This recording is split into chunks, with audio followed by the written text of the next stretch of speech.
Public. I think I know most of you, but I'm the town manager for the town of Somerset. And today we are hosting a community charrette with Dewberry. This meeting is being recorded. It will be sent out to the town to allow people who cannot attend to view it and submit their own feedback. We have been working with an engineering firm called Dewberry on a couple of projects. One of them is the potential expansion of the current sidewalk on Cumberland from its current terminus point to extend it all the way down to Devon Lane. They're gonna present all the options they prepared, and you'll have the opportunity to present feedback. So with that, I'll hand it over to Dewberry for the presentation. I'm going to come this way. We had to make a choice on who saw me and who didn't. And so, hi, everybody online. You're not going to see me anymore. All right. Hi, I'm Kathy Poole. I'm a landscape architect. I'm with Dewberry. And I'm here with two of my colleagues, Kevin Mack, right here, landscape architect, and Adam Deemer, who's back here in the back. He's going to be fielding the questions from Zoom. And we're going to have to take turns back and forth between Zoom and you here to make sure everybody is heard. Okay, so we have lots to cover. Lots of boards, but we're going to pay mainly attention to here because we can zoom in and I can point like Vanna up here. So we have lots to show you, and I am sure lots to get feedback on because that is the purpose of tonight. Okay, here we go. All right, here's our agenda. We're going to have an introduction of basically setting the stage and what these 4 points are about. And then we're going to show you the analysis that we've gone through to get to 3 options that we're going to show you. And that's the whole point, is to give you options so we can give feedback. But we wanted to make sure you understood why we were saying what we're saying, because we believe in reason. And then we're going to have a closing discussion and then talk. Oh, this is going to be fun. We're going to see how ambidextrous Kathy is. But anyhow, and then we're going to talk about next steps. Okay, so here we go. Okay. First, housekeeping, meeting protocols. I really appreciate it if we could just listen, so you can get the stuff that I need to tell you. And then second comes the opportunity for me to be quiet and listen to what you need to tell me. We're going to try really hard to make sure virtual and in-person works. So we're going to go back and forth, as I said, between online and in-person questions. And we're going to see how that works. It's challenging, but we'll make it. And so if you also, this is just the beginning of a long process. Okay, this is going to take a while to work out. And what we're going to show you in terms of options, these aren't in stone. This isn't like going before, Congress or something, where it gets voted on. This is where we are right now so that we can have a lot done for you to give us meaningful feedback and not just what I call, this is the two-hand thing, little bunny foo-foo, like you're just talking about ideas rather than having things to point to and having real evidence. So there will be other sessions, there will be other opportunities. The immediate ones, though, there's a comment box here in the room. If you want to leave something and you don't want to say something out loud, or you want to say something that you didn't feel like was thoroughly heard, that's great. You can leave a comment. We're also going to give you little dots so you can vote in the end on which ones you like, so we can have a tally that way. And online, you will have the opportunity to vote too. I don't know how Adam's going to do it, but he's going to do it. He's going to keep account of which ones you vote for. And of course, you can always contact EJ. And you probably already have his email and phone number, but if not, there they are. Okay. All right. So the scope of work, what are we looking at here? We're looking for from the elementary school all the way down Cumberland to where we pick up at the trail. And what we're looking at is the part in the middle of these dashed pink lines. That is the right-of-way line. And we'll talk a lot more about that in just a second. But this is the context. This is what we're talking about. This is, the entirety of our scope. There is a really special moment at Surrey Street that we are aware is a problem. And here's a picture of it from one view. Here's a picture of it from another view. there's, we've got retaining walls here, we've got a grade where the delta is just crazy, with some crazy steps, and this is gonna take some more to work out. We're not gonna focus on that tonight. We thought about it, we've got two really good ideas, and there's a third one that's emerging as well, but we're gonna address that a different night. Tonight, what we're trying to do is figure out how do we provide a safe route for pedestrian travel for the entirety of Cumberland Avenue. That's a little moment in there that's special. So we're gonna talk about how we're gonna do the sidewalk, where we're gonna do the sidewalk, if we're gonna do the sidewalk. And the first question is for whom, right? And this is a question we had to ask ourselves. It's not just for children going back and forth to school, right? This is also for anybody who just wants to enjoy the neighborhood, right? It's for service providers of all kinds. There's lovely Amazon and FedEx people who bring stuff to your homes, or whoever's gonna come and fix your electrical wiring or whatever, or clean your house. It's also for everybody, not just the little kids, but on the other end, as I think of it, as aging in place at this point, more and more every day. A place where I can grow old in my community and safely get around my community.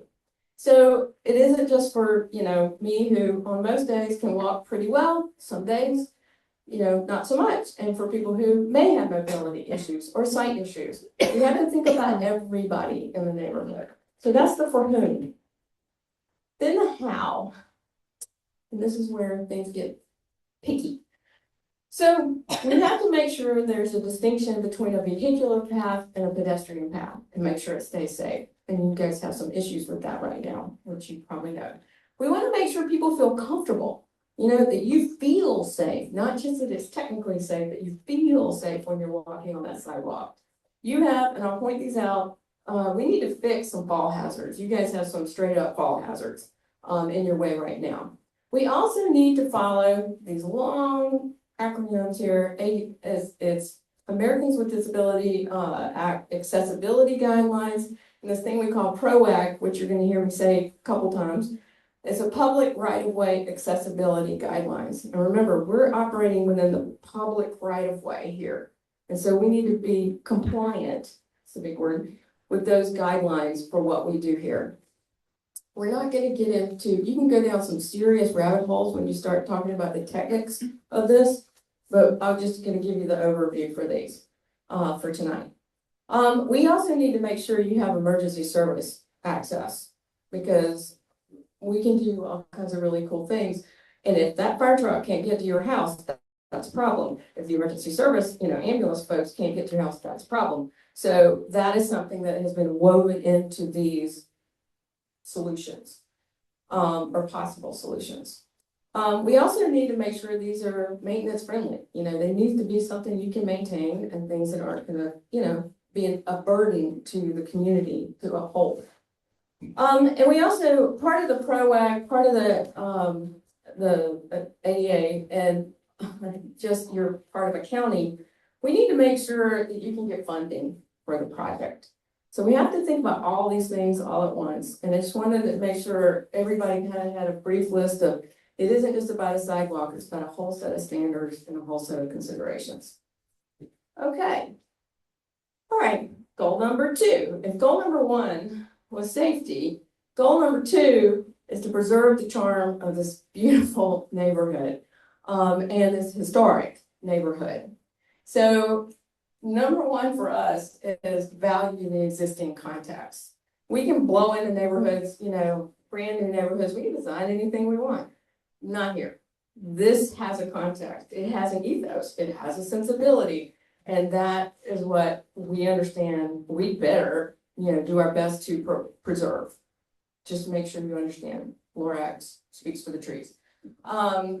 So we want to, there's that. But we want to make sure we think about all the things, not just the trees, not just, there are lots of things that make this historic and lots of things that make it charming. And so we want to make sure we think about that. Also, there's this delicate balance, and it always is, between short-term and long-term. And that's a really hard one. But that is something we've taken into consideration in these 3 options that we're going to share with you. We also understand that what we think is important about the neighborhood is are not the only things that are important. What you think about your neighborhood and preserving this charming and historic neighborhood matter too, which is part of what we want to capture tonight. All right, so here we go. Those are our two big goals for this project. So now I want to just pause a moment and talk about this right-of-way line. The right-of-way, I think you probably have figured this out by now, but if you haven't, to be clear, it isn't from curb to curb. The right-of-way goes about 14 feet from the back of that curb, back or front? Front of curb. So, okay, 13.5 feet from back of curb into, you know, what you consider your front yards. I would too. I have the same situation in my neighborhood. So, but this is the right of way. So that is the space we're going to operate within for the most part. And so this is just a zooming in so you can actually see it on the screen here. All right. To know where we're going to go, we have to know where we are. So we looked at some existing conditions and some of those challenges. And so for you to understand why we've done what we've done in those options, I'd like to just kind of walk through them real quickly. So some of the challenges are also some of the assets, right? These wonderful historic walls that you have. It's also, they're within the right of way, right? So those are what we call a constraint, right? So we have to be cognizant of all constraints. That's one of them. We have private planting. What I don't have a good name for it, but private planting was the best we could come up with. There's private planting that you planted, you know, in the public right of way that we're trying to be as respectful as we can. You have a 4-foot sidewalk. This is real important. I want y'all to remember that number. It's 4 feet wide. You'll see what matters in a minute. We have a 4-foot wide sidewalk. When you know about your beautiful, you know, mature trees that are here, and in some places, fair number of places, you get a pretty steep drop off from sidewalk to curb that presents a fall hazard. Or let's just say you roll that baby carriage off, it's going to end up in the street. So this is a constraint that we're trying to be cognizant of and to solve, as a matter of fact. You also have these curves that, because instead of milling and then overlaying, you know, rebuilding the streets, it's been paved and paved and paved. So you got these like 3-inch, 4-inch curves, which are called inadequate curves because they should be like 6 inches. But there's a good side to that, because if we can fix that, we can help this delta between the vertical difference between these steep grades. But we have this inadequate curves, which should be taller on both sides of the street. On the south side of the street, we have some power poles that we have to pay attention to. And you can see all of these things are within the right of way. So we're trying to pay attention to all of those things. And they start to determine why we have 3 options. Okay. And I should have noted, I'm going to talk about this in terms of east end of Cumberland and west end of Cumberland, partly because of the constraints are different on each side. And also the solutions start to show themselves as different on each side. And east goes, oh, I had this memorized. 4811 is there you go. That's like a magic number for me, because that's where the world changes at 4811. And so that's kind of like the east side is from 4811 to the east, and then the west side from 4811 to the west. Okay. So also on the east end of Cumberland, oops, I accidentally hit that twice, 3 times. Oh dear, what have I done? I went the wrong way, sorry.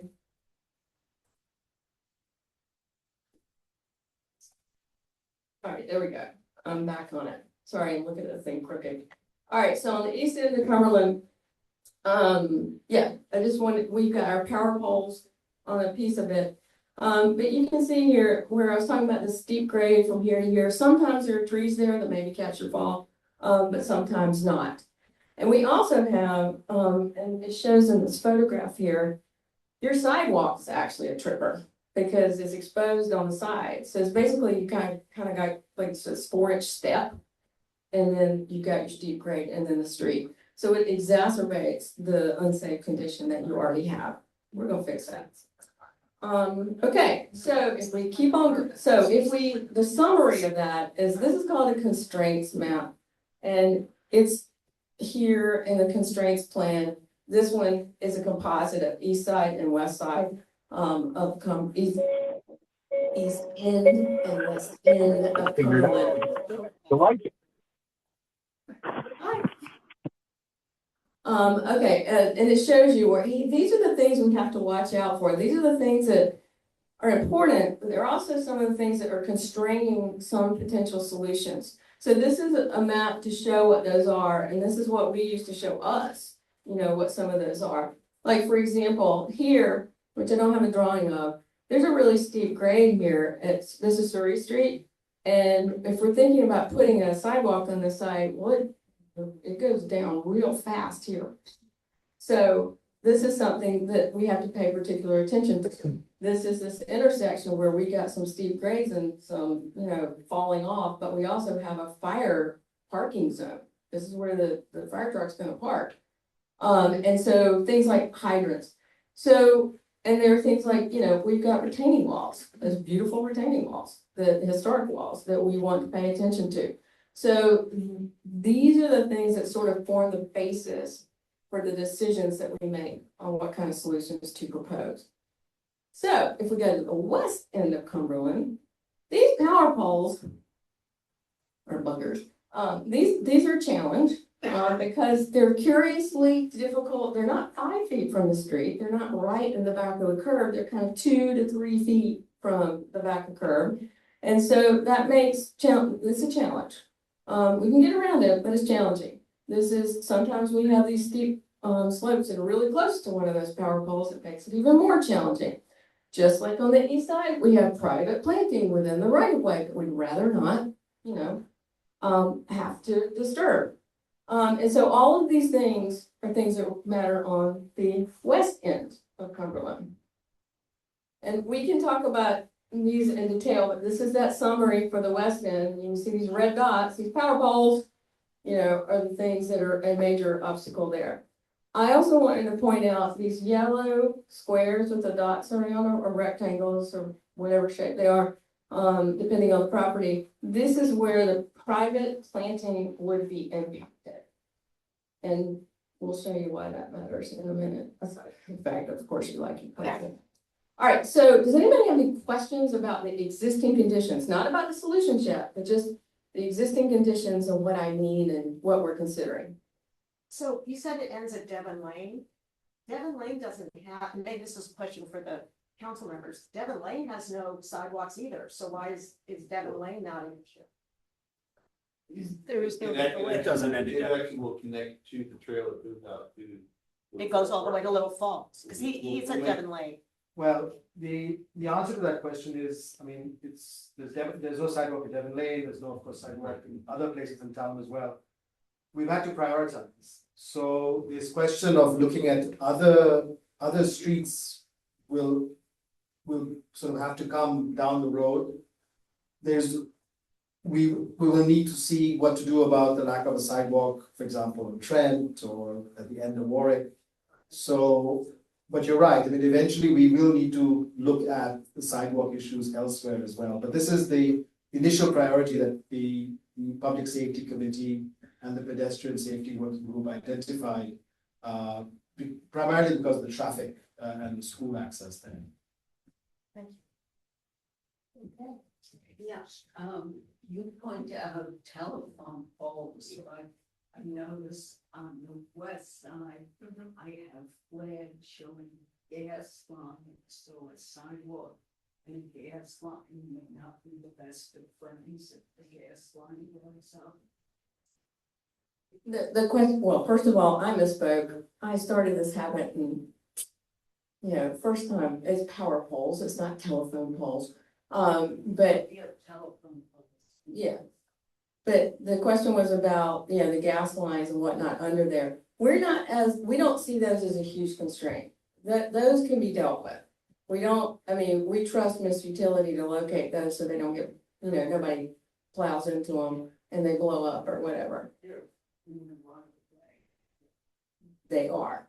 But we don't see that as a major constraint. That we know how to deal with. We deal with it all the time on just about every street. And that's why I didn't identify it.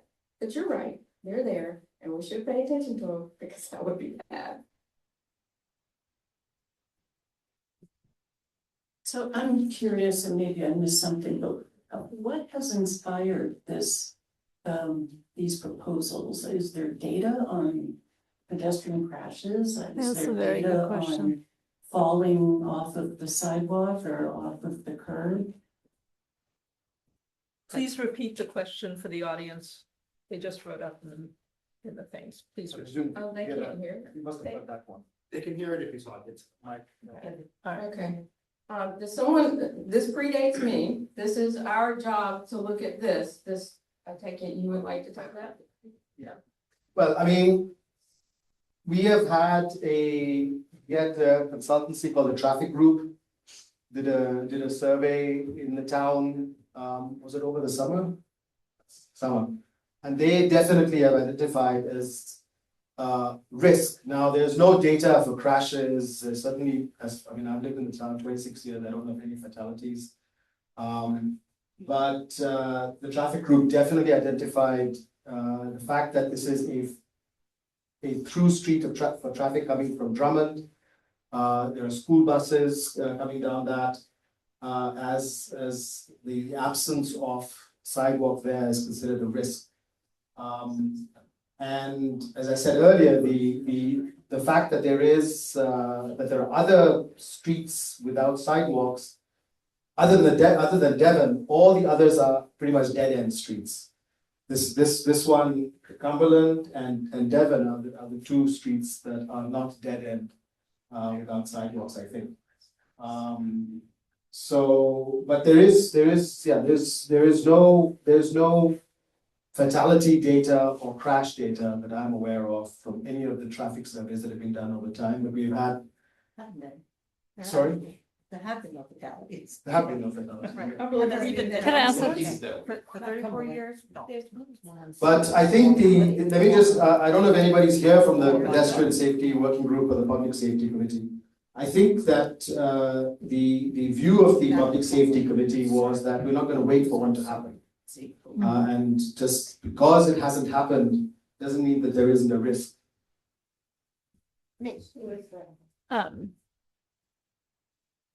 It's not really a question, but I'm listening to your presentation and I came here tonight to hear what the options are.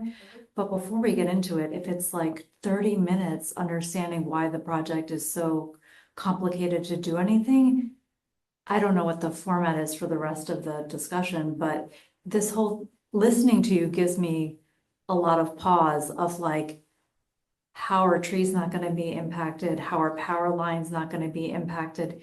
If something's so complicated, there hasn't been any fatalities, there haven't been any car crashes, I'm inclined, I haven't heard what the options are, but I'm already sitting here thinking, if it isn't broke, I'm not sure, I don't even know what the price tag is of this, but in terms of like, I wonder, you're not the person to answer the question because you're here presenting the solution, but I guess my question is really, I'm already thinking, wow, I don't know what this costs, but listening to this, I can't imagine that I would want to get behind supporting something like this. So I don't know if there's a part of the discussion to first ask the residents, do we, in a public format of, it seems like we've already gone to options, but I think people here probably want to have a discussion around, do we even want this? I'd like to. Can you circle back to the opening? You're gonna present the three options and then we'll fight about it. Well, can we?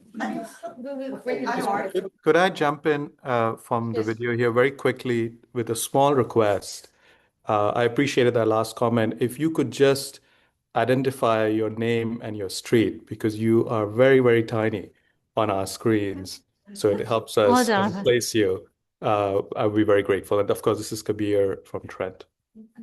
Can we just? Council member, I'd like to say something.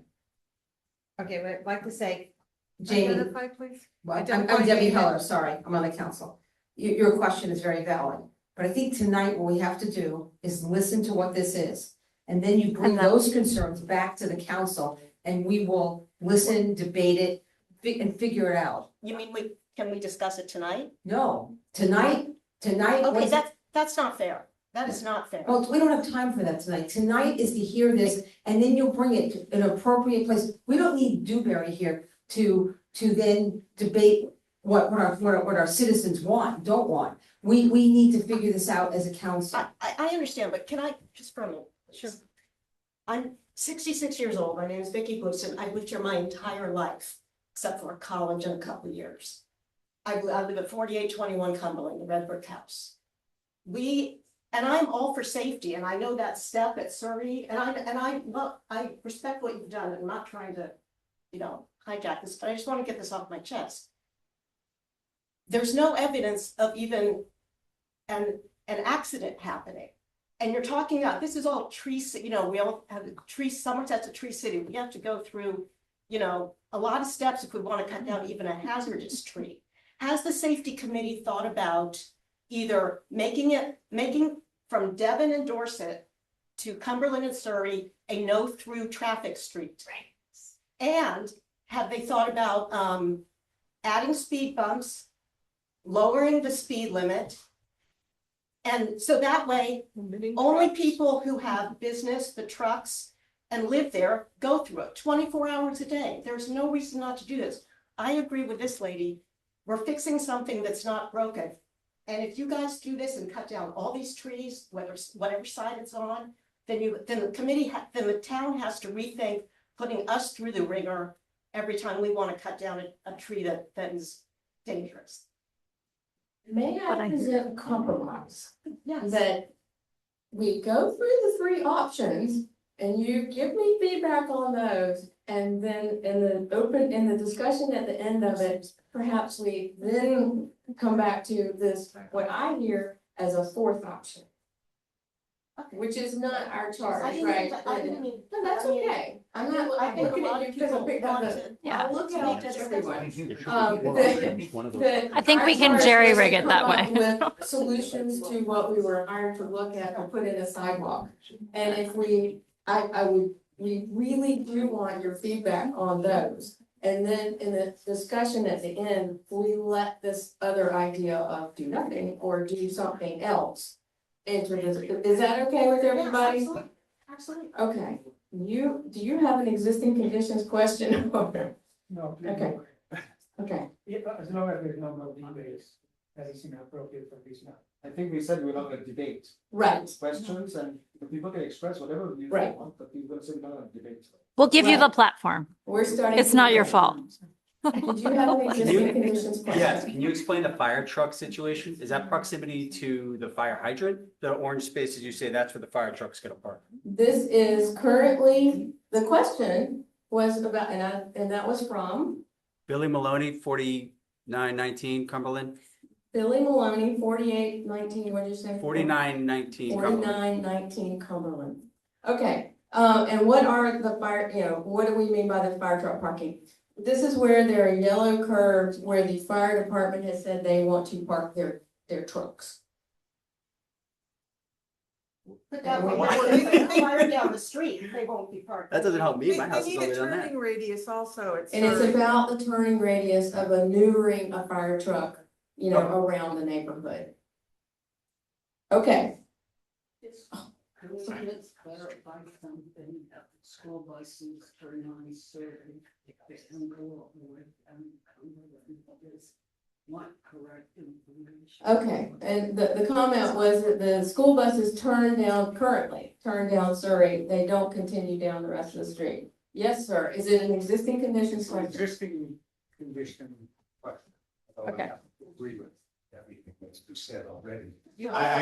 I'm Mark London, I'm at 4801 Cumberland. My understanding is that WSSC is gonna dig up Cumberland in the next year or two.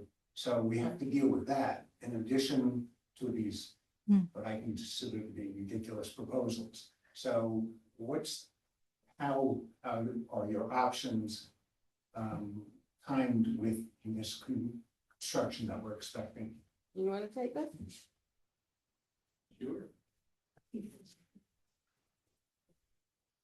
How's yours? Kevin Mack, I'm the lead designer for the project with Dewberry. WSSC's work will be predominantly within the existing pavement.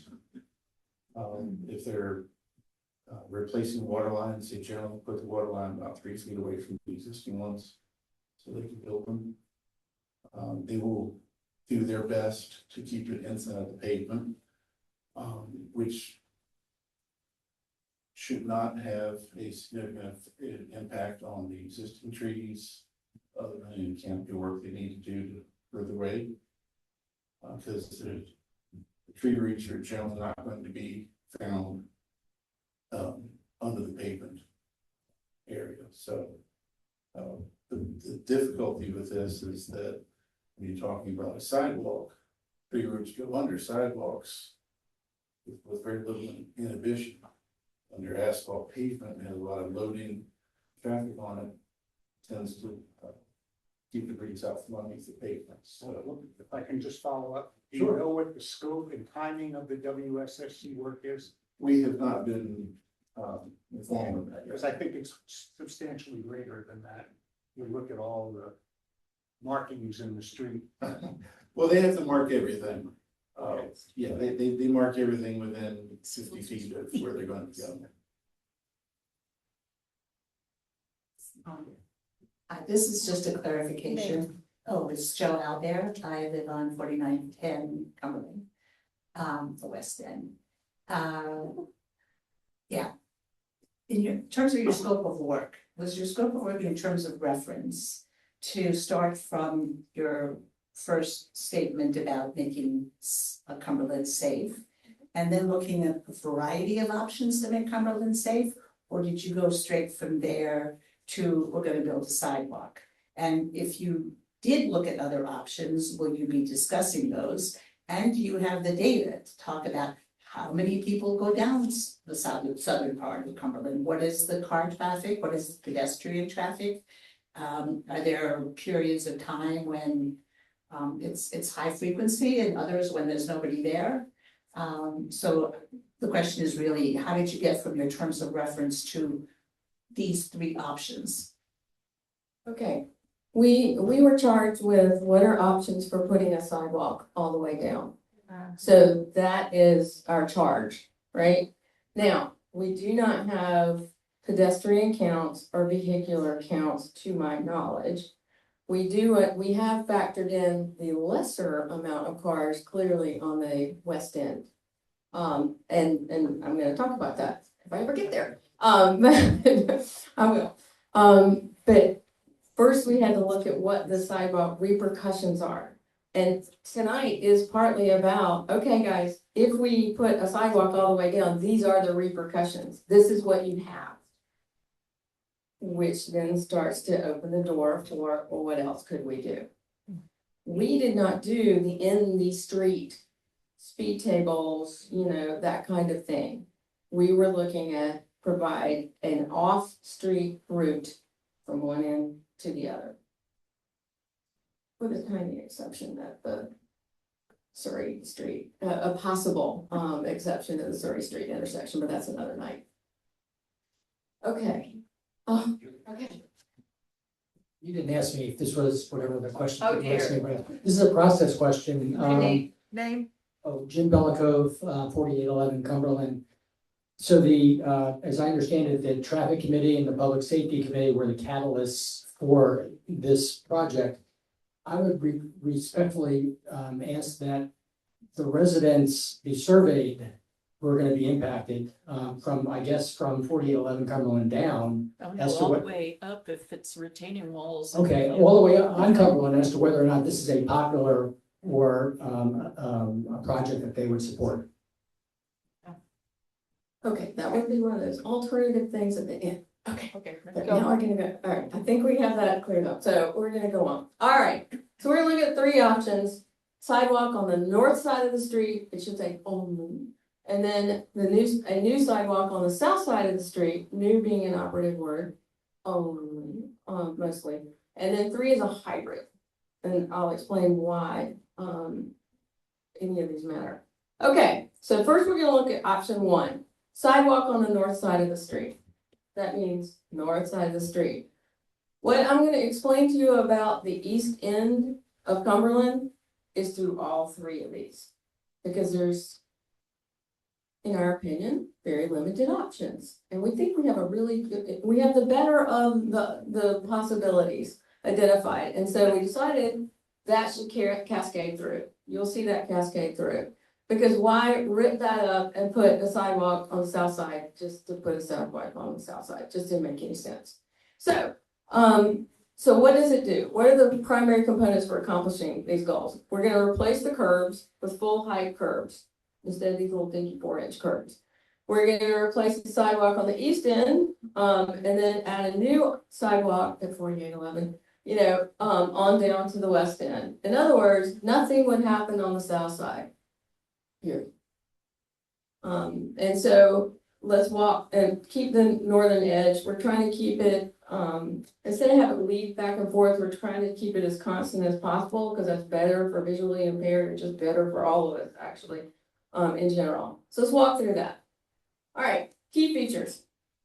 Okay, we have, remember how I said we love these historic walls and we're sure we love them too? What we're talking about doing here is taking that sidewalk, which was how many feet wide? 4. Good job. And putting back a 4-foot wide walk. Why am I making that a big deal? Because whether it's the county standard or ProAct standard or, Smart Street standards, whatever, they want it to be wider. We think we have a clever way around it. No, it's okay. We can do a 4-foot wide walk. 5 is standard everywhere. Nobody does anything less than 5 feet wide. Haven't done it for decades. But we are proposing that we take that 4-foot walk, replace it, but replace it down a little bit, right? Because the walls are actually, look, the foundations go down. The face of those walls go down. So if we depress this a little bit, we can get it a little bit closer and raise the curve, which makes that vertical delta smaller. We can make this a much safer, transition here.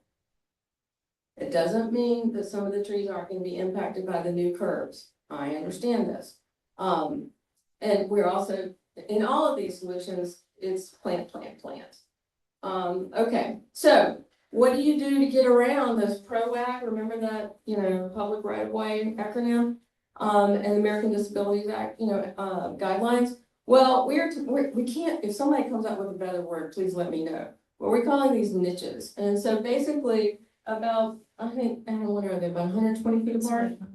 About 120 feet apart, doing these, basically they're enlarged, right?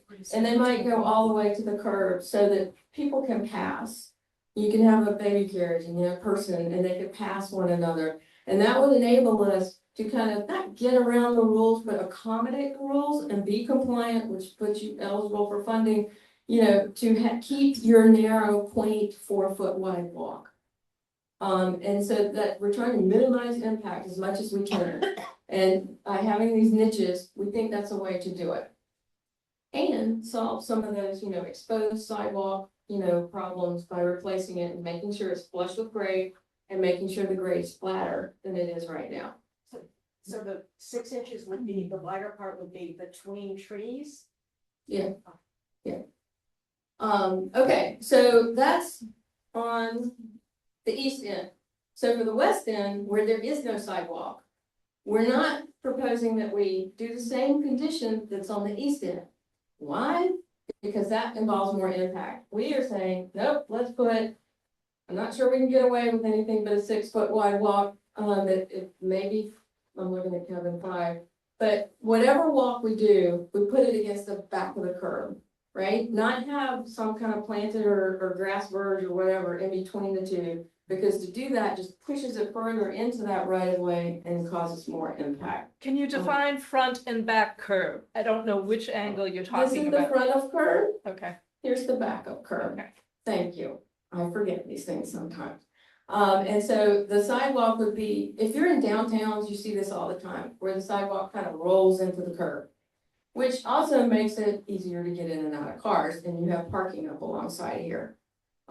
Tripping hazards are a major problem, you know, for us when we have this planted verge in between the curb and the sidewalk. So, and because you park wherever, you can't do the landing strips for the cars exactly where the cars park. Not on an unstriped street like you have, and I'm pretty sure y'all don't want it striped. So that would be for the the west end of Cumberland. And I'm positive many of you have already formulated this question in your head. Wait a minute, some of us got planting here. You showed it in your section earlier, Kathy. What about that planting? There would be a process. I'm sure that the town is going to work with you on how to replace those, to what extent and whatnot. We haven't even talked about that, except to talk about, yep, you're going to have to figure out a process for replacing some of those plantings. That is down the line. Okay, now, important to point out, in the making of the new sidewalk, there are, when you have drives, to make sure this is accessible, like ADA accessible, so you don't have to go down and back up, we have, the sidewalk needs to kind of notch around when there's a driveway. And that's why you're seeing it do this kind of back and then up against the curb. We can't keep it against the curb and have your driveway still work. And so this would have to go around. And so that's what we're showing here. So in these kind of cases, it wouldn't be against the back of the curb. Or we can do this if there's a big tree we want to avoid. All right, so what are the consequences of that? I believe in evidence. So this tree impact, where these trees would be impact, but really because it's a curb replacement, much more so than the sidewalk. Because remember, on this end, we're going to keep the sidewalk where it is, we're just going to push it down, so it's safer. And so these yellow trees would be the impacted trees. The red trees are the ones that we think are probably not going to make it, right? They're slated, they would be slated for removal. So we count it. So this, you're going to see in all three of these, this number is going to stay the same because the solution is the same on the east end. But on the west end, but overall, we're going to have 17 of your mature trees removed. Sad. Understory, young shade tree removal, 5. These are the ones that are, you know, like this big, not this big.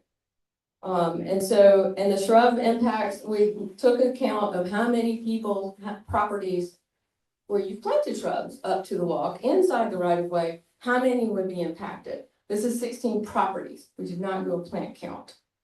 Not reasonable for this stage of the game. And these will vary, because remember, we've taken a lot of data, we have looked at things carefully, but it's not fun. So to offset this, what you're seeing back when I said this overall plan, I should have put one of the, all of these little green, glowing green things here, we're saying new trees. And so to offset these old trees getting taken down, these will be the new trees. All right, so what are the pros? What are the cons? Well, you get an increased level of comfort. It's going to feel a whole lot safer. Our walk safety hazards are remediated. We have not impeded our fire and emergency services. The intersection, that vertical distance between your sidewalk and your curb where it varies a lot, we've made that safer. The historic walls are preserved. Those niches provide a way to accommodate PROAG, and the driveway aprons will be standardized. What are the cons? Yeah, there's tree canopy loss along the north side of the street. This is composed of mainly canopy shade trees, which removes significant canopy and creates an imbalance between the east and the west end, right? Once we take all those trees, it's going to be very imbalanced, at least for a while. The replacement of this large series is going to take time. I don't have magic pixie dust to make them mature faster. We've already talked about some folks' plantings that it's in the right of way, but you still consider it yours, are going to require replacement. Some people's drives are going to require a partial rebuild. And since the tree impacts are only on one side of the street, it's going to be imbalanced for quite some time between south side and north side. So that's the pros, that's the cons. We try to be honest with ourselves and y'all about what the impacts are. All right. What do you think not debating, commenting on option one only. You could do that if you have all three options. Okay, I've been told by a council member to keep going. Was there a question? I saw a hand. It was my hand. I was wondering what you mean exactly by impact on the trees. Was my question. I'm at 4721 Cumberland, Susan Taylor. And I was wondering what you mean, what exactly you mean by impact on these trees? Yeah. Excellent question. I should have stopped there. We can't look at a tree and tell you if that tree, remember that picture I showed you of the root like growing over the curb? If we chop that off, we can't tell you what's gonna happen. I don't know. I can tell you this, I do have to tell people this all the time. It doesn't mean that part of the tree is gonna go, right? That it's here, it could be anywhere in many places. But it could impact that tree and it could affect its longevity, right? We don't know, but it is to a level that we don't think we should say, well, we should just take the tree down. Because that's what we're trying not to do. But wouldn't, if it impacts its longevity, it makes it hazardous and more likely to fall. If the impact is small, the tree it'll start to compensate. If the impact is large, you're correct. It could endanger it. It could make it vulnerable. We don't know what those are. You guys are so fortunate. You have a town arborist. I am so jealous. Because very few people have this, and that's the details of which we haven't gone through. And so what is the exact impact going to be for each one of these trees? But the arborist will be very handy in determining that.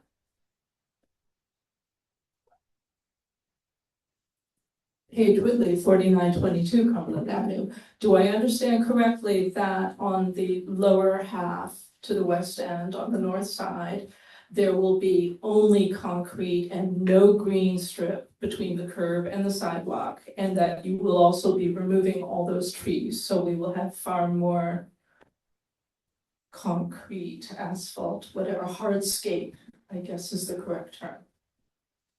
Excellent question.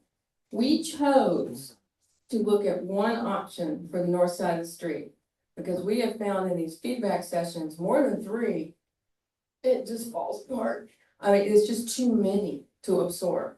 We chose to minimize impact to people's, what you perceive as your property, right? It's within the right of way, but we all think of it as your property, right? So we chose to minimize it by keeping it in. Anything we pushed out was going to be more. But it isn't true that it would remove all the trees. It would remove a lot of them, but we also have an option to go around some of those. Instead, like we have to go to meet the driveways to make sure that grade works for those aprons for the driveway. We can do that for some of the trees. But that would have been like 4, that would be like a prime or a 1A, 1B, 1C, 1D if we looked at all of those, but it is an option. As a follow-up, why couldn't it be 4 feet continuing down? There's no way anyone's gonna let you do a 4-foot wide walk. I'm looking at Kevin. The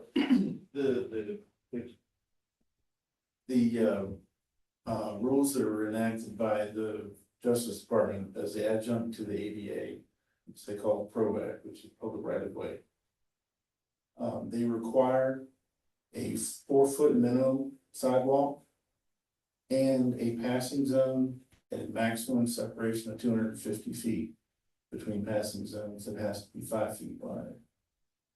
The complete streets, that is the new guideline from Montgomery County, actually requires 5 feet minimum.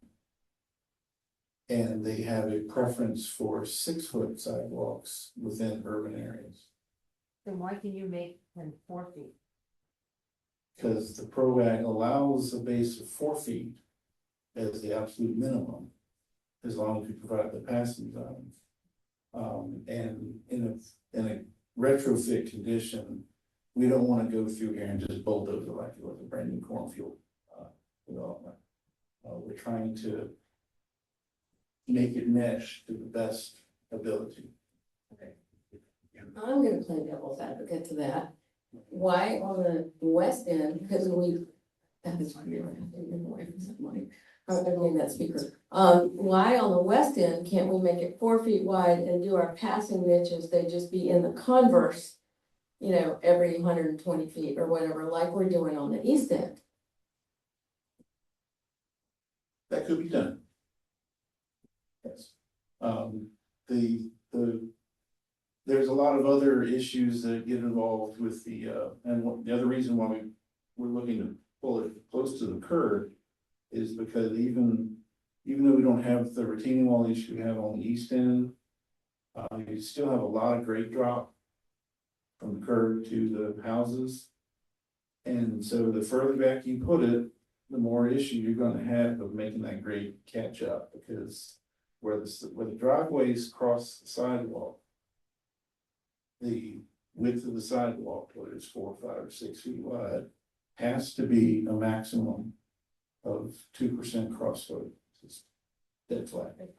Most of the existing driveways out there are far in excess of that maximum slope already. And we did look at that, but we thought it was gonna be really weird to have 4 feet and then a 5-foot thing that went into property. It's very different than what we're proposing here, which is not going into the property, it's going out to the street. All right, this is a question, we promise. It's a question. Okay. George Schlossberg, 5412 Trent Street. I don't live on Cumberland. Welcome. Yeah, thank you for, putting a 4-foot or a 5-foot or a 6-foot sidewalk all the way down and removing all of those trees is going to create an awful lot of stormwater. Have you done a stormwater calculation to see where that water is going to go? My house. So I have an answer for that, but he's a super expert on No, we've not done the analysis yet. We are aware that any increase of imperviousness is going to require stormwater management. We've looked at options on what can be done in a case like this where the treatment would need to be within the right of way because there's no place outside. Can't put it in your yard. Generally, we would be looking at a combination of underground detention in an oversized pipe under the sidewalk, and a mechanical filter device like a filter system, where it's a specialized storm drain structure that provides the treatment within that structure, and they plan to treat in the media in the storm drain. We would have to put those every X number of feet down the road. We have to have a series of them. And as a follow-on, for, let's just say we put in a 5-foot walk, we need 5 feet of treatment, right? And now we are 10 feet into the right of way, 10 feet closer to a home. And so we decided we were gonna do it by what we call mechanical means rather than overland, you know, using the ground itself to do the treatment. And that's why Kevin's speaking of the things he's speaking of. Hey, Matt Fleetman, 4815 Cumberland. Just for, in terms of feedback of the trees, we just moved in July. You guys, I think, I see a lot of people who have been here for a long time. I think there's a reason why. And the two top things that probably brought us to Cumberland are the minimal traffic we actually have on that section of Cumberland, very quiet, and then the beautiful mature trees. And that, I think, is the key thing. So we should very heavily weigh mature tree preserving those as much as possible. I think it's an important factor for the feel of that street. Okay, that's a discussion thing, not a question thing. Glad you told us, but let's hold those kinds of comments until later. You have a question? I honestly have a question. Okay. One thing I'm Jamie Kaplan, 4813 Cumberland Avenue. One thing I just wanted to be sure I was understanding, is part of your proposal that the sidewalk would be lowered some so that the curb isn't as high? Is that? Sorry, speaking too fast. The curb would come up where the curb is. I mean, it just gets higher. And this is only, well, that would be all the way down, actually, because even on the west end, you got a short curb in some of those places, so that gets higher. Okay. The sidewalk gets lower only on the places where it's really high, which is on the east end and then, because there isn't one on the west end, right? And so it's never gonna be lower than the top of that curb. Mm. No way. We're just trying to decrease the delta between the top of the curb and the sidewalk to get that You flat. have to define delta, it's driving me nuts. Oh, the change between the two. Change. We're trying to make Thank it you so. guys, Sorry. non-mathematician Just can I here. Sorry, if the top of the curb, that was on a diagram, you do this one, hold on, Mike.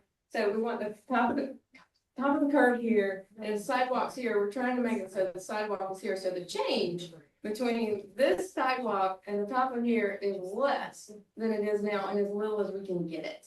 Okay. Press that sidewalk down to make that as flat as possible. That was better. Thank you for I saw a clarifying. question. Yes. Is it a question? Yep. Okay. Do you have a ballpark, maybe landscape architect, of the height and caliber of the replacement trees, just to give people an idea what that looks like on day one? I tried really hard, to be honest, and draw these trees like small, planting in there. That's like one of those detailed questions. And it's a great question. It's almost like a trick question though. We could spade them in. They cost a fortune. A spade is like those giant machines and I'm gonna do this for the people on camera. What's a realistic, sorry, what's a So it's realistic? like this, and Yeah. so you can get 14-foot trees in if we use a spade. Most trees are gonna come less than that, maybe 12 max. Yeah, Okay.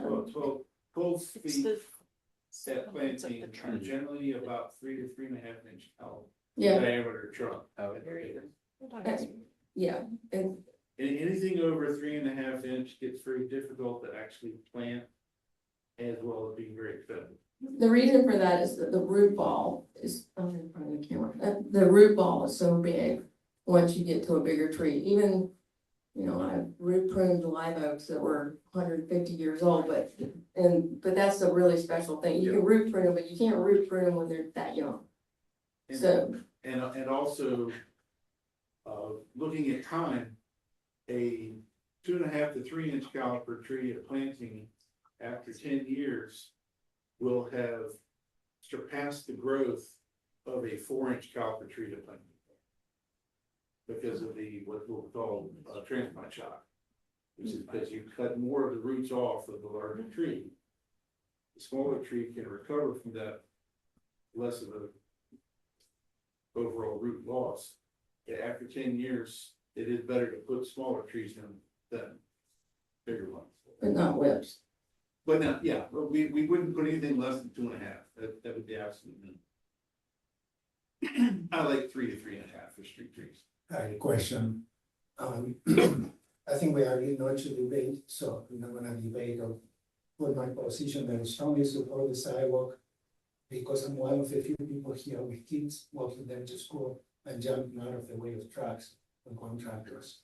Said that, 2 questions. Can you show back what it does when it goes around the driveway?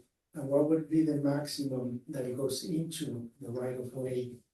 Assuming a 5 feet sidewalk, and you mentioned that the right of way is 15 feet, 14 feet, can you okay? So what proportion of that you cover when you go inside, assuming a 5 feet side? Yes, thank you. This is pretty accurate. We're assuming we only need to push it 5 feet back. That's not gonna be consistent for every single case, but this would be the typical case that the width of this is shown to scale, which means this is, you can see, if this is 6 feet, that's less than 6 feet. So it's gonna push back about that much, not like 10 feet in. Did that answer your question? So the total is going to be around 10 feet. That's what we said. Mhm. So I don't say a feet. Yes, thank you. Hi, I'm Vanessa Piala, 4811. Nice turning point. So what, I'm a little familiar with Preservation and Historic Commission stuff, but I don't know what the perspective is on the sidewalk in terms of safety for people with disabilities. If they're going, they can't go in a straight line or prepare to go in a straight line. They're gonna be snaking around all these obstacles, and that is considered appropriate. It is not ideal. We would like it to be a straight line, but we have to balance. I mean, they do it all the time, right? Walking around downtown, going around all kinds of obstacles, right? Or walking around anywhere, airport terminal, whatever, going around. We chose not to keep that constant line because we were trying to keep the impact less. We also are not big fans. I'm gonna just override colleague here. I am a super not big fan of a planting strip, this dinky little planting strip that you can't get anything to grow in. It's difficult to get anything to grow in. It's really hard to maintain. Towns hate them. And usually people hate them too, that are trippers for people getting out of the car, right? Which is just gonna inspire people to put more paving out there, right? If you live there, you're gonna go pave, you'll get somebody who puts a little bluestone thing there for cars. But the problem is you're not striped. So that is gonna move, right? According to whoever parks wherever. So we chose to go with as little impact as we could by pushing it up against the curb. We can, if you guys want it, you know, and you choose option one, north side street or whatever, then we can push it back. And we can look at that strip in between. That would have a constant line, a datum, you know, for somebody with a visual impairment or anybody. It's cleaner. And that's it again, before you hit 11. So this is particular to us, and that may not be the most, this may not be the right place, but we do have a fire hydrant and we have a wall. And the wall is of course within the 14. What it's not clear to me, does that mean that we would need to remove the wall? I so appreciate that question because this is a failure on my part. In no case did we take away a wall. We think we just established, we had to establish some rules for ourselves. And one of them was don't touch the walls, right? So we didn't remove any walls. And remember, this is a first run study. This is not house by house by house or property by property by property. And so things like moving around hydrants would have to be accommodated, right? We're not going to dig up the hydrant and move it. Those things are really expensive, right? Or we're unlikely to do that. We're more likely to provide a bend in the rules, you know, for something like that. But we don't want the tail to wag the dog by letting the hydrant, you know, determine that. So it's us balancing. Okay. Shall we move on to option 2? Yes. Please. Okay. Sorry. All right. Option 2. Yes. New sidewalk just on the south side of the street. Remember, existing sidewalk remediation, important word up here for the east end of Cumberland, is going to stay the same. This is, hey, okay, what if we do a south sidewalk all the way up to Surrey? Nice clean crossing, and that's where the crossing would go. Not continuing the south side all the way up here. Just didn't see the point.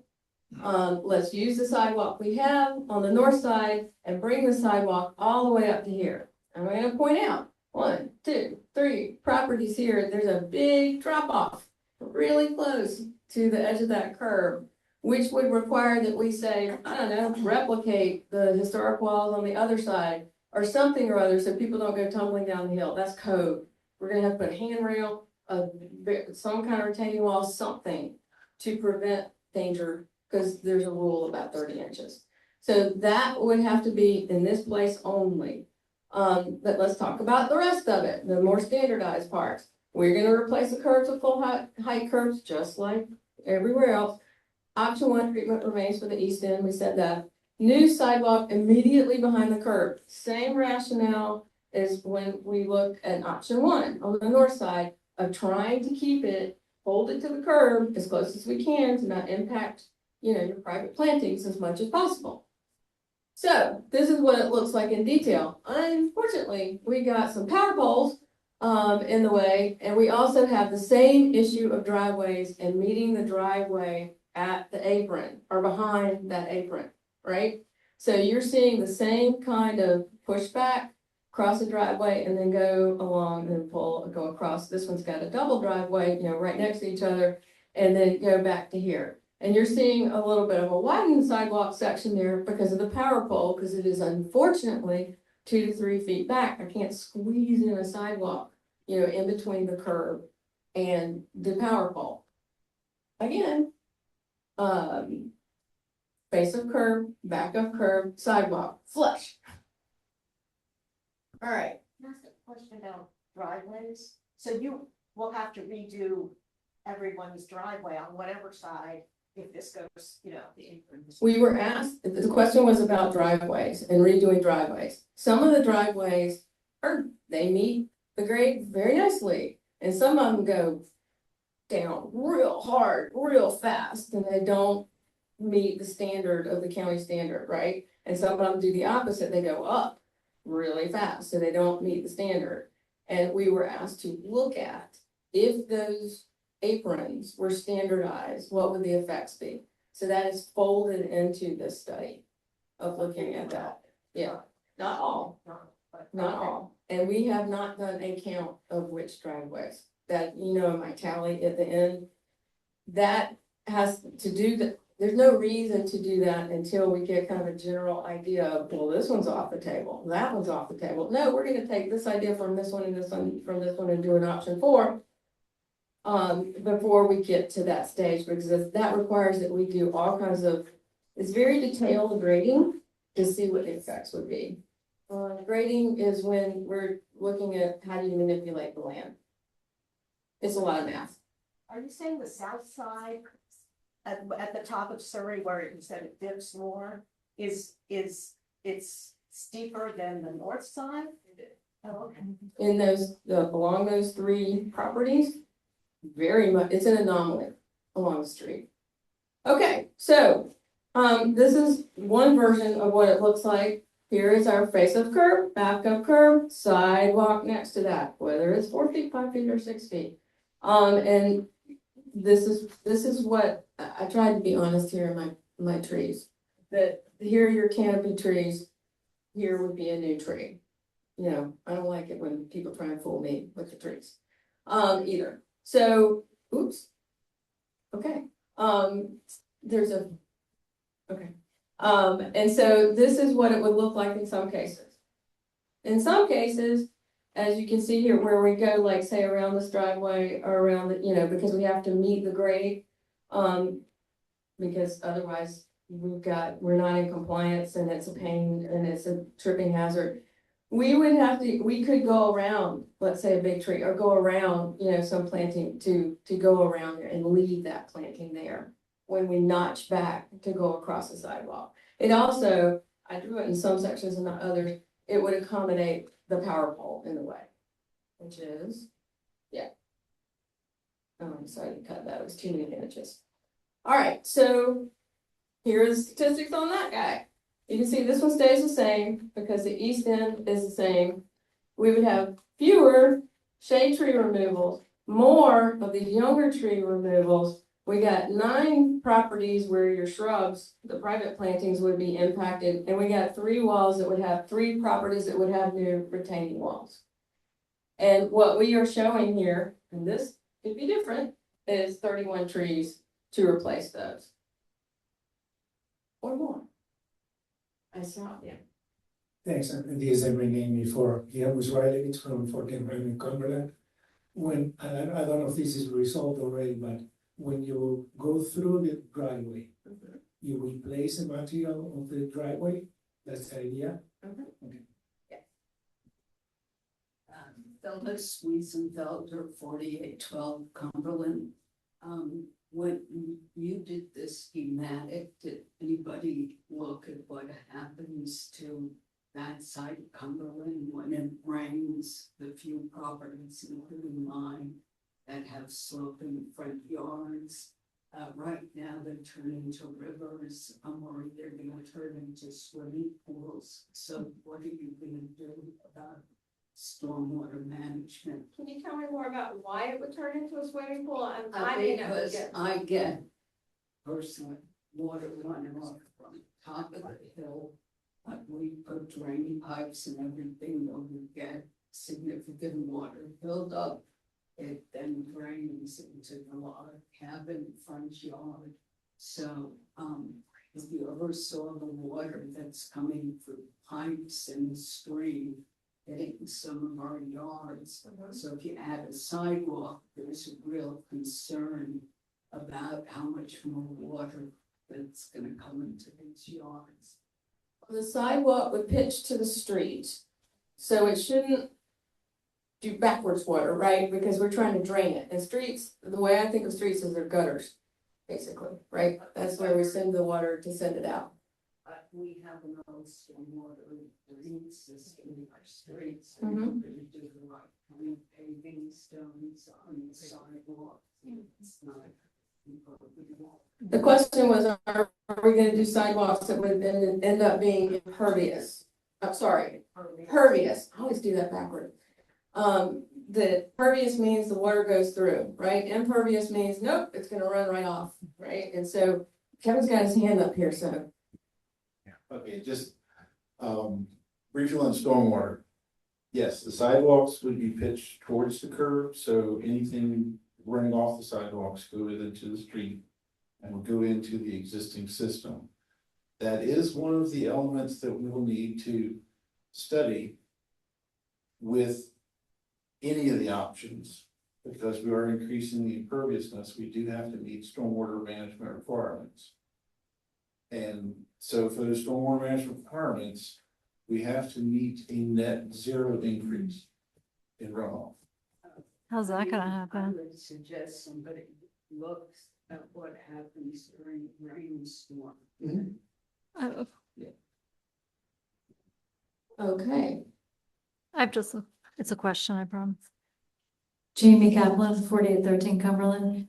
I think Phyllis raised the point about stormwater management. One thing on Cumberland is a lot of people, and I think it dates back like decades, pipe water from their property that flows into the street. But if you're digging up the sidewalks, are you gonna re-pipe? Like how is that drainage system that's been in there for decades? How are you gonna handle that? Sure.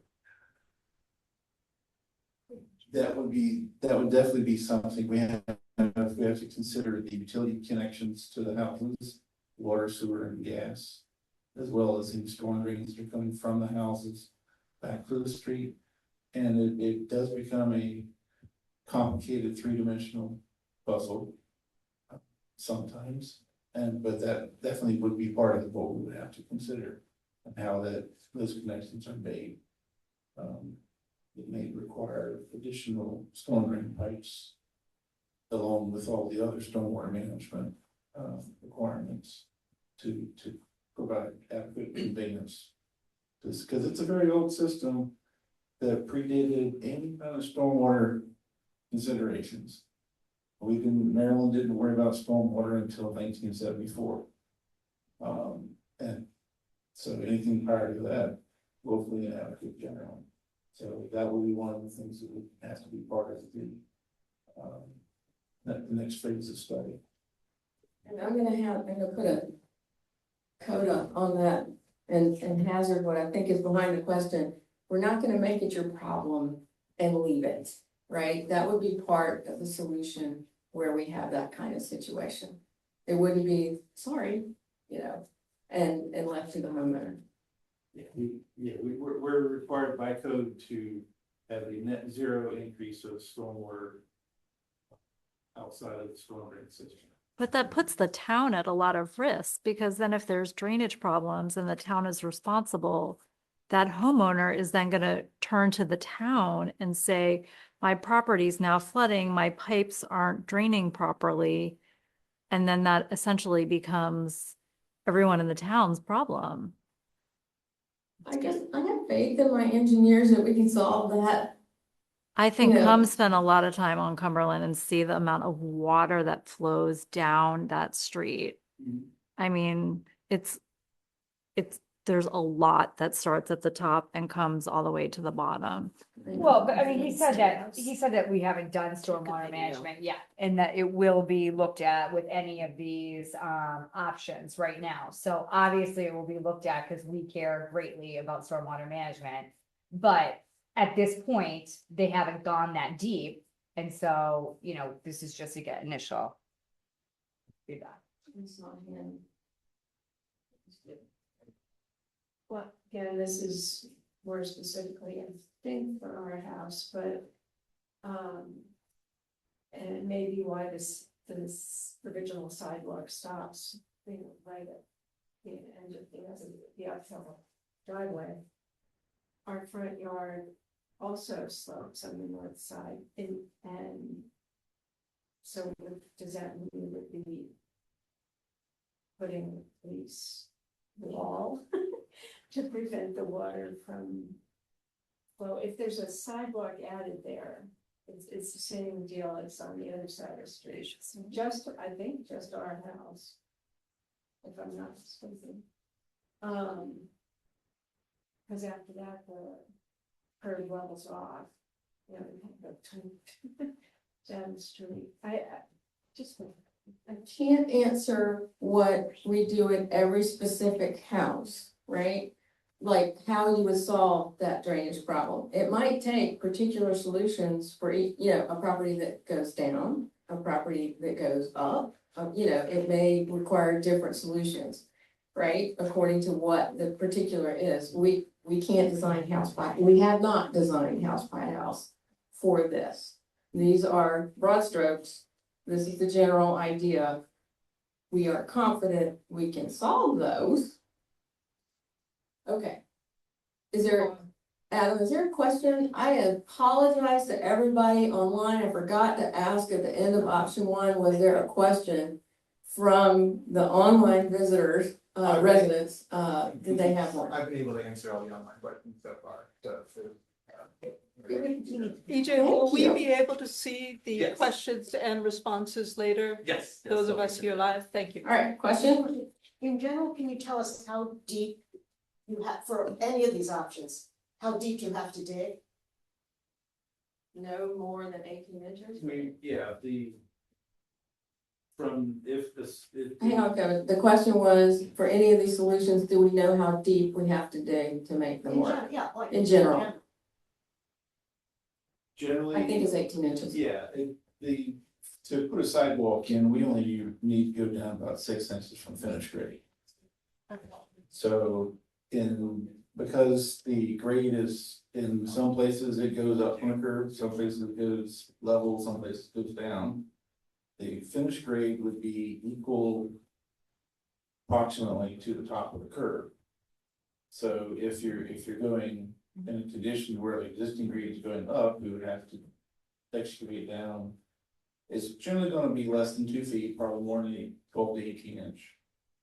The pavement section itself is only 4 inches of concrete and 4 inches of stone. And how deep are gas lines usually? Gas lines are required to be a minimum of 30 inches deep.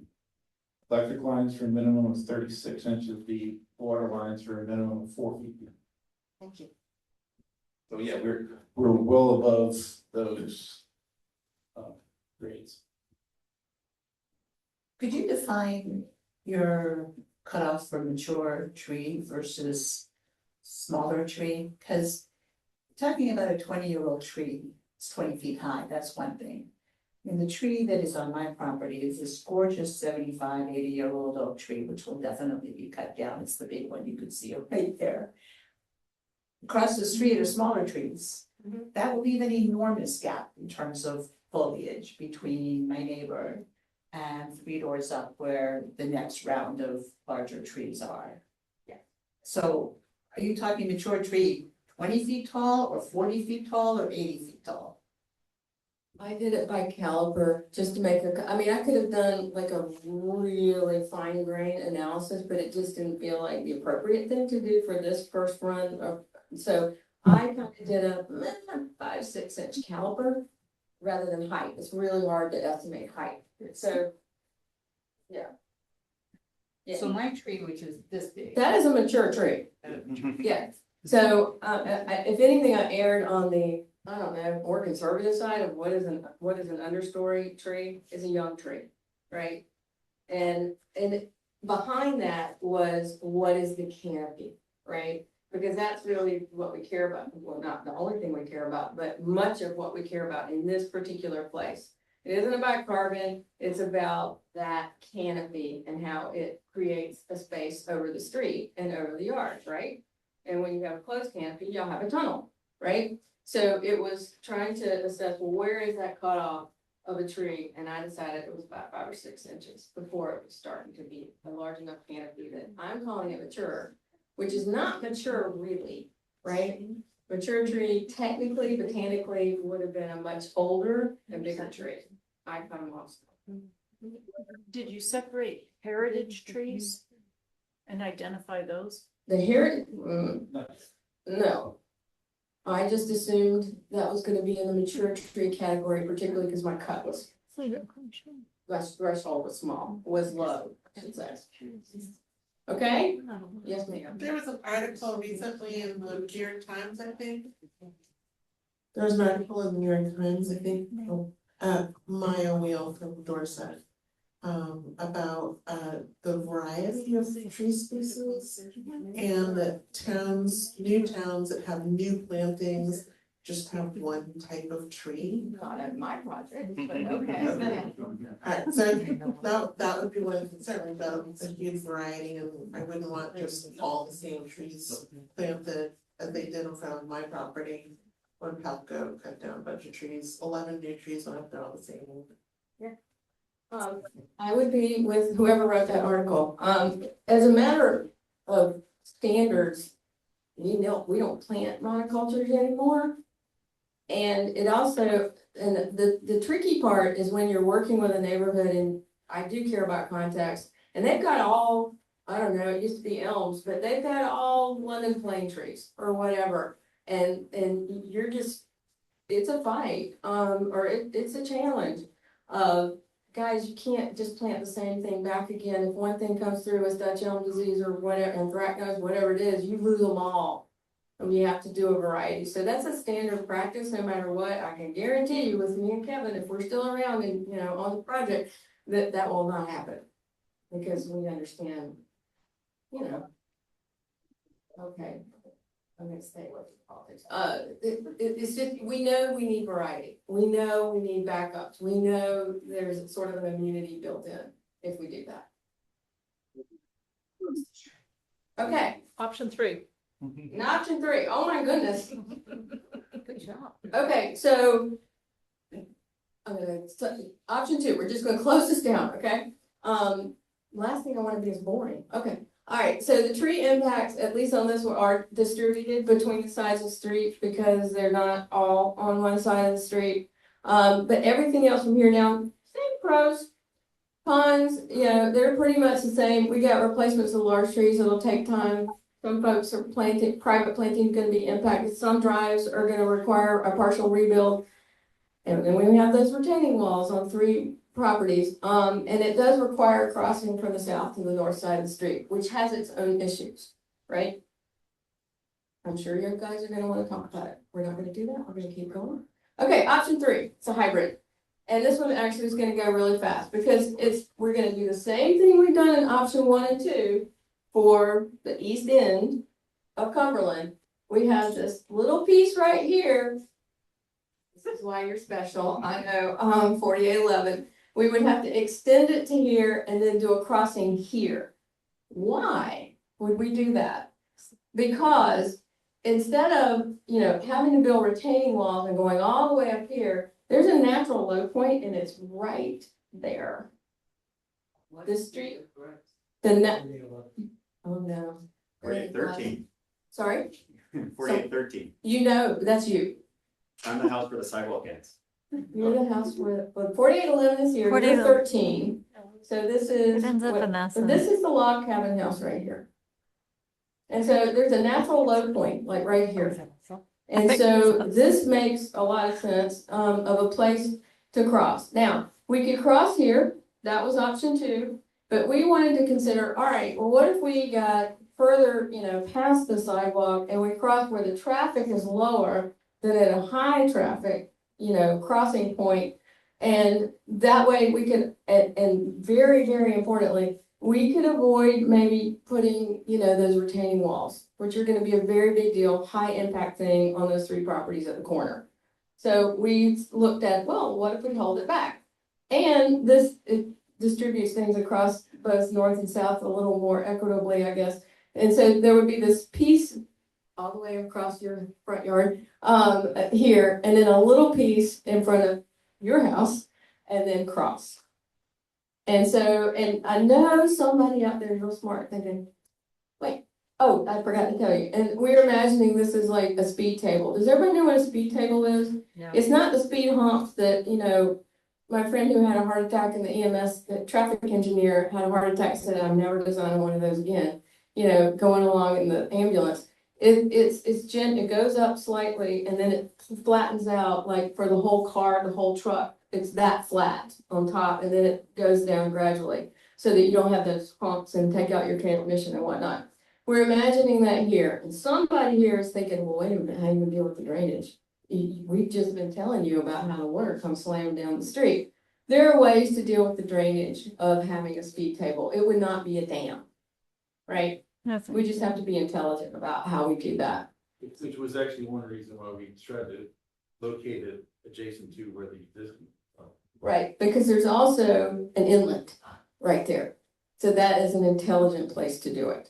A what? Inlet, like a curb inlet. It's like one of those storm inlets that's built into the curb and then goes underground and takes your water out, which is not, of course, it's right here. Everybody, I don't know, it's absolutely charming. There's this, I don't know who did this, whether it was this resident or not, but this is a log cabin. And they enhanced this here because that's where the creek or creeklet or whatever it is open. On that property, Yeah, it is open and it is quite the swale in there. And so not surprisingly, that's where the curb inlet is because that's the low point of the street, the whole street.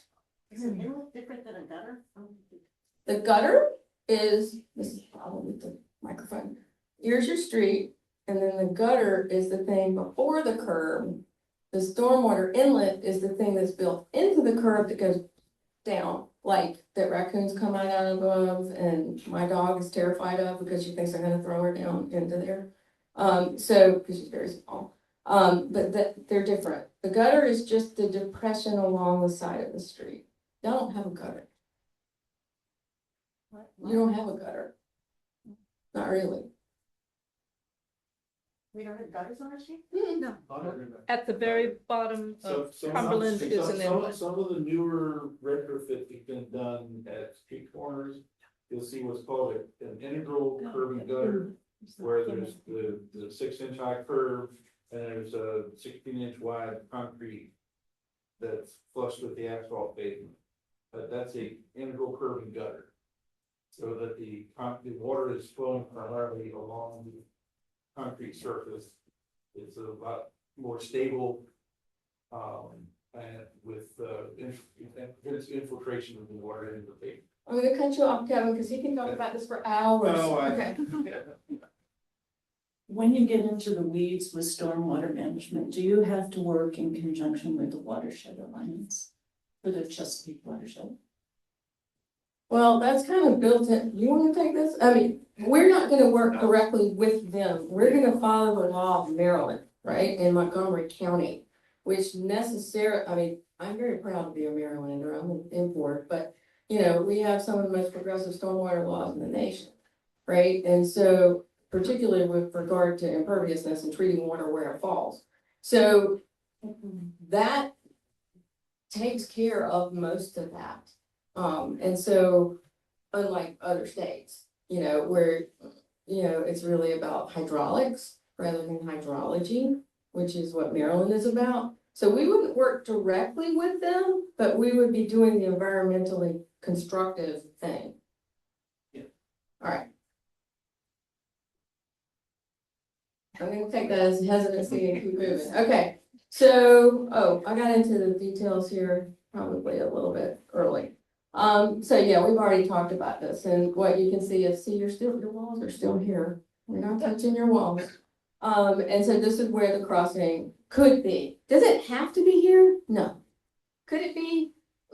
Maybe over here. This just made sense for us to put it here because of that stormwater inlet that's right there. Could it be over here? Yeah. Could it be somewhere else? Yeah. This just made a lot of sense because, but it didn't make sense to bring it to here where the sidewalk ended, right? That just didn't make sense to us. It made sense to us to push it down to the bottom, to the low point. But that's not a magic space. But it's weird. But I would. It's Vanessa again. What I think of, I call it a storm drain, but that opening below the gutter there, below the curb. There's one on each side of the street. That's a little further down, that would not be right smack in the middle of their front yard. It would be sort of in between. And we can look at that. That's what I said. This is not magic. This is about an idea. When you were talking. Yeah, this was the one, it's on this side of the street, and that is a failure of this diagram. It should be on here. I messed up. Yeah, I take responsibility for that. All right, so here are the statistics here. This one is not shocker, like most hybrid solutions. And these are the numbers that really matter, these three, because this one stays the same. They're in between 1 and 3, right? And I'm going to show you the comparison of all of them in just a second. And then we have said 25 trees, but hey, I could triple that easily if they'll let me. I saw a question. Maybe jump in ahead. If you lived on Devon Lane and Dorset, and you walk through this street, which option would you pick if you're a town resident that sometimes walks the street but you're not on the street? I'm not gonna answer that because what I think doesn't matter, really, honestly, sincerely. I can tell you that the three of us who worked on these drawings and considered all these things, we differ on what we think should be done. That's rare. Not that designers disagree, that's common, but all three of us have a different opinion and all three of us are fence riders on it because there are pros and cons. And the question is, what do you value more of those pros and cons, right?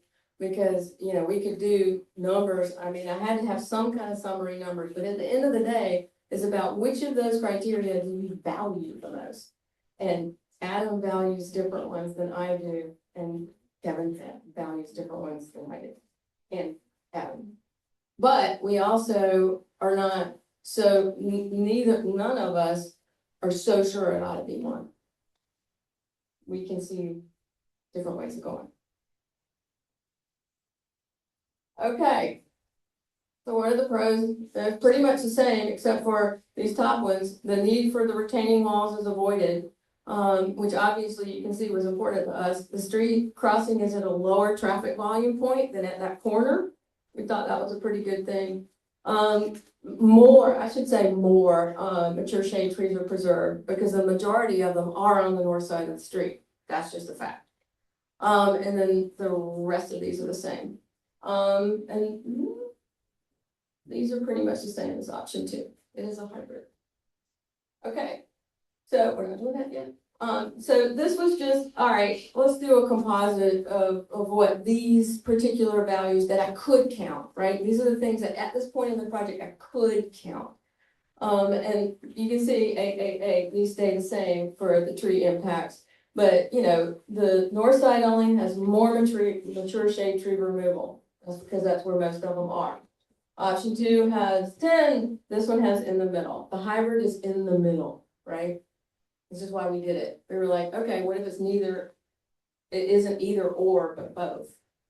And so And Codicil, yeah, these are gonna change.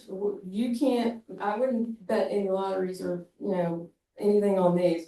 Because once we get to stormwater, once we get to individual properties, once we get to, oh dear, they have drainage coming from the back of their houses out, pushing out here.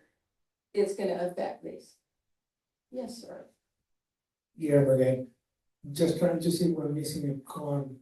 When you have the crossing bed, is that safer or is that riskier than having the crossing at the end of the street? Because between option 2 and option 3, that's the biggest difference. You're moving the crossing. Is there any evidence why it's safer or? No. You're getting ready to hear a difference, maybe. Okay, Kevin's he wants to answer this. Generally, in traffic, we're not traffic engineers, but in dealing with traffic engineers for the last 35 years, the consensus is that tabletops are safer than flush crossings for multiple reasons. Flush means even with the grade of the street. Primarily it's because they have a higher visibility to drivers. And they're going to see that there's a speed bump there and it forces them to slow down. And it gives a more defined, safer space for pedestrians. I don't understand that, but my question is slightly. Location. Yeah. Even, there are other issues with a mid-block crossing, as opposed to at an intersection. At an intersection, you have a stop sign. We all know how people choose to ignore stop signs. So there is a safety element to having a crossing at an intersection with a stop sign. But the tabletop is one of the ameliorating factors if you can put in a design for a mid-block crossing that increases the safety of the mid-block. But yes, generally the intersection is going to be the safest location. Would there be a stop sign on the crossing? We would have to look at that as to whether it's a stop sign or posted as a yield sign. There are rules about, it's called the warrant, whether it's warranted to put particular signals. And I'm working on a project somewhere else, and we have to prove that, don't anybody panic. We're trying to put one of those little flashy light things there, but this is in a really different context and we would never suggest that here. But whether it is warranted or not, and so we have to deal with issues about crossings and whether they're warranted and getting the jurisdiction to accept that. There's also the other side of what is appropriate to put here. Because a lot of places, the tabletops are accompanied by these flashy lights or all kinds of stuff, right? A mid-block crossing landing and stuff like that. We're not proposing any of that here. It's a quiet one. Can you put an approximate price range on this? That will come later in the process, and we wouldn't be foolish enough to hazard that right now. I mean, there's no way we can know that. And that is down the line. We don't know enough to have a reasonable price. Do you have a ballpark? No. But how do we know if the town could afford it if we don't know how much it costs? EJ's getting ready to answer this one.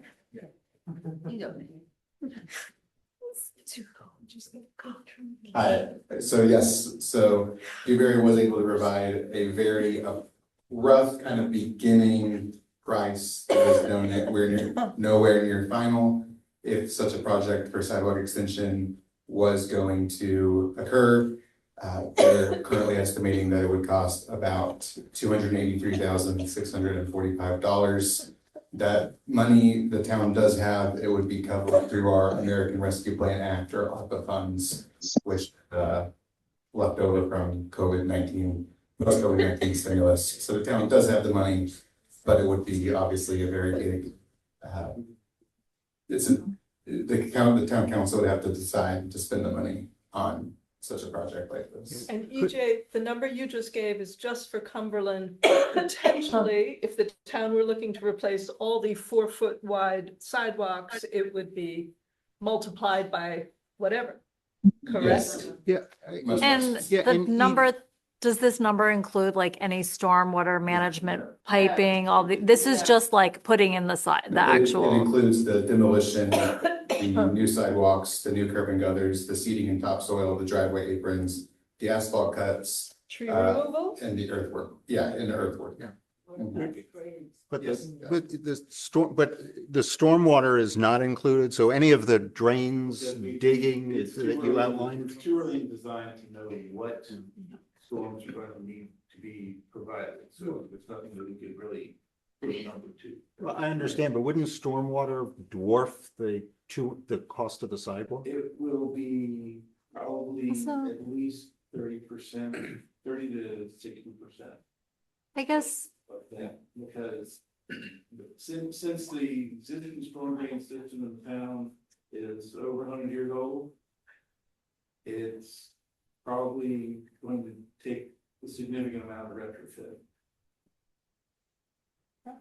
Now, one other point I would like to make is all of these things.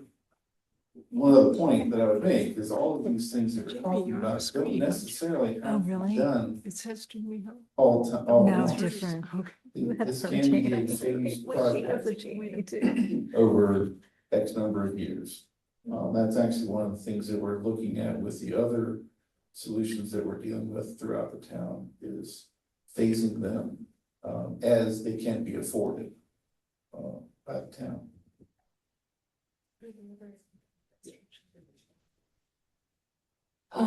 Adam, Okay, so we have two questions.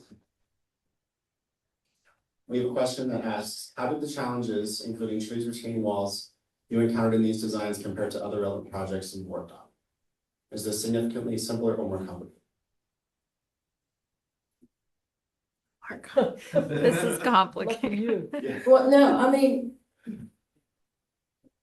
some of them have been way more complicated and some of them have been stupid simple. I mean, you know, if we can start from the beginning, but if it's retrofit projects, some of them have been on par, some of them have been easier, and I have a town just over the line that it's crazy complicated, and I'm having to do these really creative, you know, retrofits just to get water off of roof leaders into the gutters.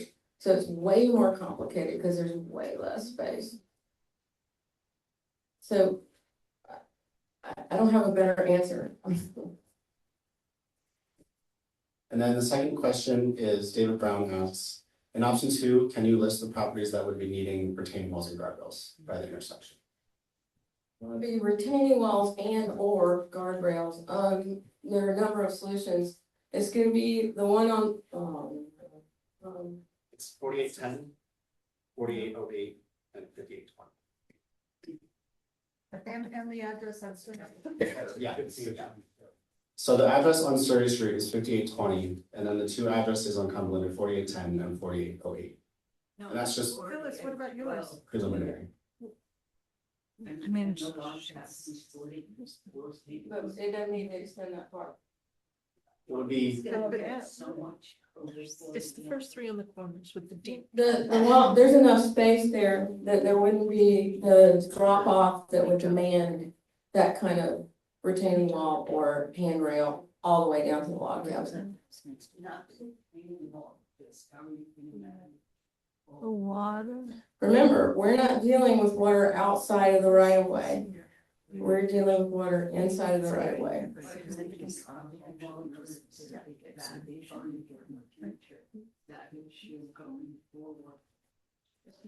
I don't see how, like for the log cabin, or any of them actually, for what we're proposing that would have an impact that goes towards the property. Like that would impact that little creeklet that's there. It's gonna, the water's gonna go to the street, to the other way. It's not gonna back up to the person. It's not gonna cause a backup. But they all have slopes going towards their home. That's why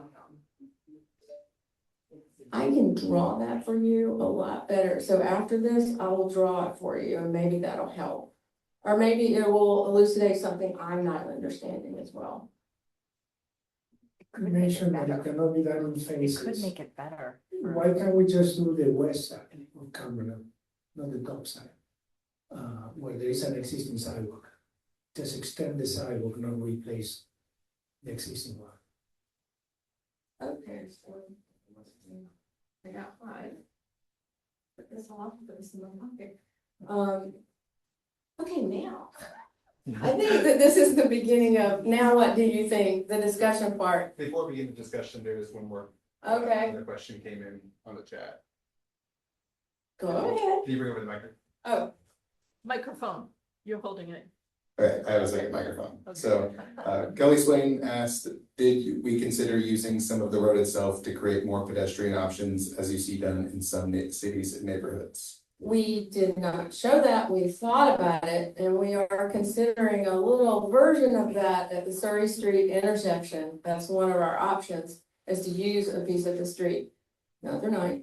But we chose not to do that because of what it was gonna do to the traffic and the parking patterns. We figured you'd revolt, losing your parking, because just about every community I work in does. And so and then if we took that and it would constrain the traffic pattern, or we'd have to switch to a new traffic pattern. It's an option. You could make the west end, I'm looking at Kevin, he's probably gonna glare, send daggers here. You could make the west end one way.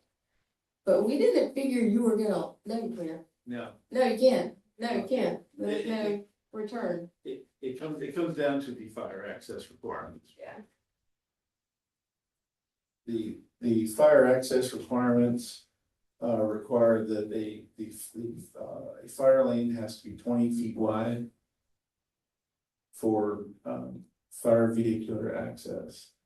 What Montgomery County has instituted is that they has published guidelines now that they don't need to have the 20-foot wide for the travel length of the truck to get to the event. That's why you have only portions of the curb marked in yellow. What those are is those are the 50-foot setup areas for the fire truck that has to be 20 feet wide.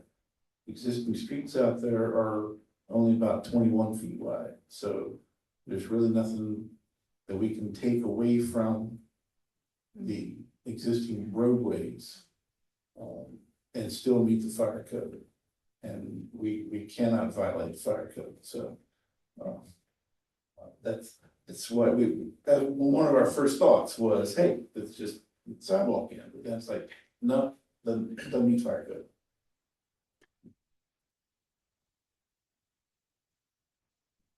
Are we still in question, Brett?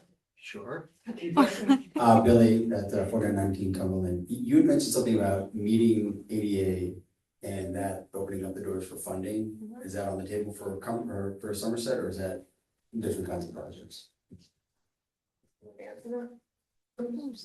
What? Let me answer that again. Answer. I believe your funding is already in place and from, I can't remember the acronym. ARPA, the American Rescue Plan, the funding is. Yeah, you have that funding in place, but in order to qualify for that funding, you have to meet ADA and PROAG, fire safety, all these things have to be met in order for them to be qualified for that funding. So it's not necessarily coming out of our collective pockets. Yes, it's coming from the federal government, basically. Okay. So it's for free. Not for subs- The town has it for whatever project it wants. If we use it here, we can't use it elsewhere. Okay, it's different. Okay, what you've been desperate for. All right, this is our discussion portion. So is the town going to redo all the sidewalks that are already in place to make them wider? No. Okay, so it's not a situation where you're widening all these 4-foot sidewalks that are already existing. That's not on the list of things to do at this time. Okay. And is it possible, like, could we just do the curbs along Cumberland, and if we decide not to go ahead with any of these, would we possibly just redo the curbs so that they meet, or would there be a reason to? We actually have part of our proposal with the part of our proposal with the town is with Dewberry's proposal with the town is to come up with a set of performance guidelines that the town could then deliver to a contractor and tells the contractor what they need to do as part of replacing the curb and gutter and fixing the green space between the curb and sidewalks to eliminate the hazards, so the sidewalks and those things. So those are going to be something that can be in place that the town will then have, and then as money is available, this can be on the 30-year plan very easily. As money's available, you can do a portion of whatever needs to be done for X number, half a block. Or if there's enough money, you can do, the entire street. That was sort of the way we were envisioning it, because money is going to be a major factor in all of those things. But get it, can you just do the curbs? I Yes. think that's actually. Yes, we can do just the curb. They are a separate, they're a separate solution from the sidewalk. The main concern with the existing sidewalks is where they are not in compliance with ADA and ProAd and cause tripping hazards. We need to fix those. But what we're trying to do is find where are the syntheses, where are the synthesis points where we can optimize doing it, finding a solution that would solve that. So one I mean- option is actually to go from the school to where the sidewalk ends right now and improve it so that people would actually use it instead of going straight to the street as soon as they can. Right? So before I answer that, I just want to make a note that we do have only 5 minutes left of the scheduled time for this first meeting. This is just, I want to remind residents that this is the first of multiple meetings. This is not the only chance you'll have to ask questions and provide feedback, and there's going to be a long community feedback and engagement with this. And then I'm happy to answer your question. You can quickly have it repeated. Sorry. She wants to know, can you just do basically the east end where there's already sidewalk and stop? That's the question. Yes. Yes.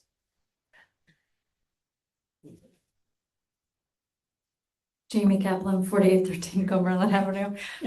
My last just thoughts. First, thank you for your presentation. I thought you did a great job with a tough crowd. No, you were very thorough with your explanations. I think in terms of what do I think it would be good to take a couple steps back, and this isn't directed towards you, but I think we first need to have a meeting about what we're solving for. You were very clear on what your objectives are, but I don't think from everyone in here, it would be good to clarify, what are we trying to solve for? We want kids is the priority, making it safe for kids to go to school.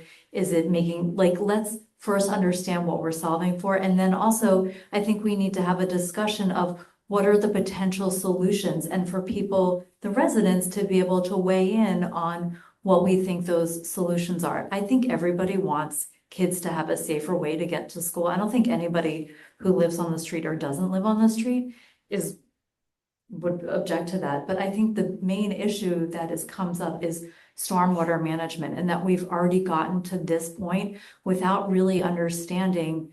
There's Montgomery County stormwater management, but then there's the town of Somerset. We don't even know right now what the impact of this would be. So it feels like we've gone very far forward without first doing an analysis of, is this even possible within the guidelines of stormwater management for the town? I think if we had those answers coming into this, when this was presented, we would feel a lot more comfortable saying option 1, option 2, option 3. That's all. Thank you. Well, Hank, let me, I want to pick at that a second because it's really good. So with this, I'm coming over here to Kevin. I guess we came into this believing wholeheartedly that whatever solution, there's a stormwater management solution that can be had, right? That we're not going, we have to meet the law, right? We do it every day, all day long, twice on Sunday or Dewberry. You know, where we're gonna solve for the stormwater. It isn't a question of if. I'm doing all right, okay? All right, so that's gonna happen. It's not, and I don't think that will, I'm not sure that there's anything we could show or any statistics or anything else that would influence you one way or the other. I think it's the other things of the option 1, 2, or 3 that are going to move the needle. You know, 1, 2, 3, or nothing, or stop on the east end where the sidewalk is, or whatever. So I don't know if that helps or not.